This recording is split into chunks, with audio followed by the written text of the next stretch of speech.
Отже, розроблюю проект, використовуючи локальну базу Realm з Expo, і стикнувся з такою помилкою, як BSON.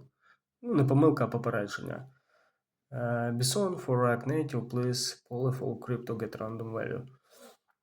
Довго шукав відповідь на дане питання, як його прибрати. Ну і в принципі знайшов. Дивіться далі.